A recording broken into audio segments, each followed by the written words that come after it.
Hare Krishna. We'll be reciting Narsimha Kavacha Stotra now. ज्ञानतिमिरान्तस्य ज्ञानाञ्जनशलाकया चक्षुरुन्मीलितं येन तस्मै श्रीगुरुवे नमः।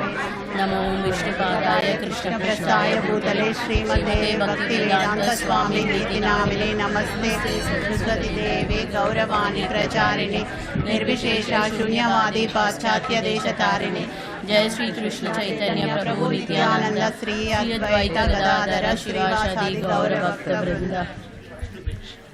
नरसिंह कवचं भक्षे प्रह्लादेनोदितं पुरा सर्वरक्षाकरं पुण्यं सर्वोपद्रवनाशनं सर्वसम्पत्करं चैव स्वर्गमोक्षप्रदायकं। ध्यात्वा नरसिंहं देवेशं हेमसिंहासनस्थितं विवृतासं त्रिनयनं शरदिन्दुसमप्रभं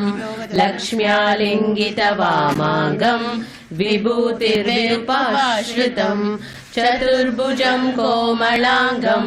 स्वर्णकुण्डलशोभितं सरोजशोभितोरस्कं रत्नकेयूरमुद्रितं तप्तकाञ्चनसङ्काशं पीतनिर्मलवाससम् इन्द्रादिसुरमौलिष्ट स्फुरन्माणिक्यदीप्तिभिः विराजितपदद्वन्द्वं शङ्खचक्रादिहेतिभिः गरुत्मता च विनयात् स्तूयमानं मुदान्वितं स्वर्गकमलसंवासं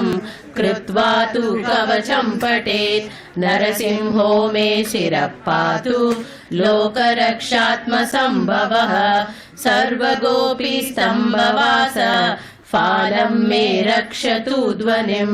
नरसिंहो मे दृशौ पातु सोमसूर्याग्निलोचनः स्मृतिं मे पातु नरहरि मुनिवर्यस्तुतिप्रियः। नासां मे सिंहनासस्तु मुखं लक्ष्मीमुखप्रियः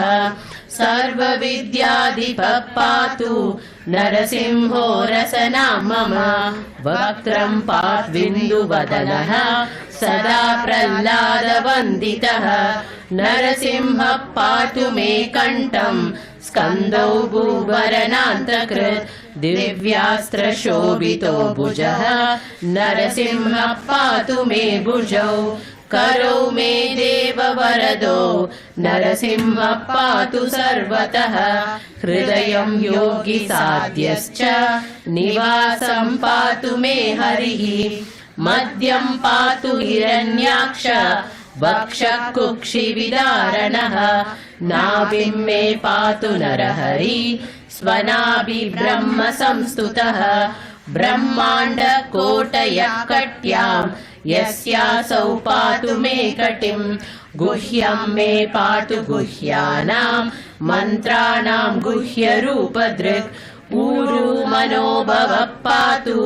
जानूनि नररूपदृक् जङ्गे पातु धराभार हर्ता योऽसौ नरकेसरी सुरराज्यप्रदः पातु पादौ मे नरहरीश्वरः सहस्रशीर्षा पुरुषः पातु मे सर्वसस्तनुं महोग्रः पूर्वतः पातु महावीराग्रजोन्नितः महाविष्णुर्दक्षिणे तु महाज्वालस्तु नैऋतौ पश्चिमे पातु सर्वेषु दिशि मे सर्वतोमुखः नरसिंहः पातु वायव्यां सौम्यां भूषणविग्रहः ईशान्यां पातु भद्रो मे सर्वमङ्गलदायकः संसारभयतः पातु मृत्योर्मृत्युर्नरकेसरी इदं नरसिंहकवचं प्रह्लादमुखमण्डितं भक्तिमान् यः पठेत् नित्यं सर्वपापैः प्रमुच्यते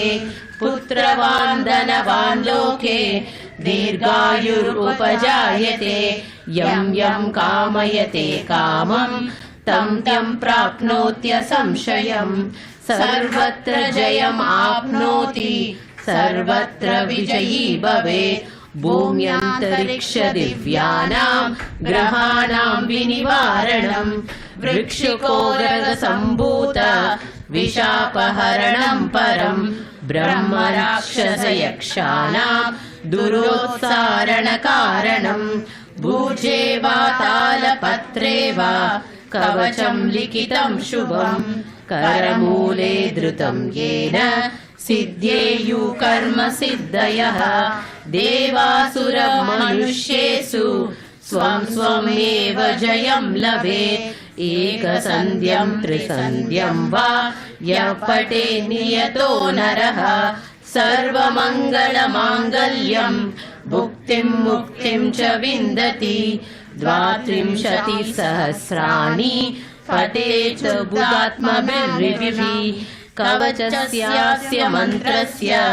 मन्त्रसिद्धि प्रजायते अनेन मन्त्रराजेन कृत्वा भस्माभिमन्त्रणम् तिलकं बिभ्रियाद्यस्तु तस्य गृहभयं हरेत् त्रिवारं जपमानस्तु दत्तं भार्याभिमन्त्रय च प्राशयेद्यं नरं मन्त्रं नरसिंहं ध्यानमाचरेत् तस्य रोगा प्रणश्यन्ति ये च स्युः कुक्षिसम्भवः किमत्र बहुनोक्तेन नरसिंहः सदृशो भवेत् मनसा चिन्तितं यत्तु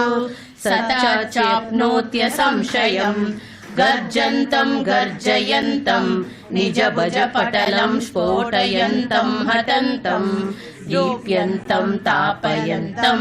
दिवि भुवि दितिजं क्षेपयन्तं क्षिपन्तं क्रन्दन्तं रोषयन्तं दिशि दिशि सततं संहरन्तं भरन्तं वीक्षन्तं घूर्णयन्तं शरनिकरसतैः दिव्यसिंहं नमामि इति श्री ब्रह्मांड पुराणे प्रह्लादाक्तं श्री नरसिंह कवचं संपूर्णम् हरे कृष्णा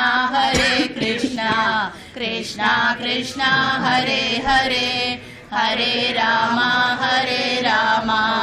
राम राम हरे हरे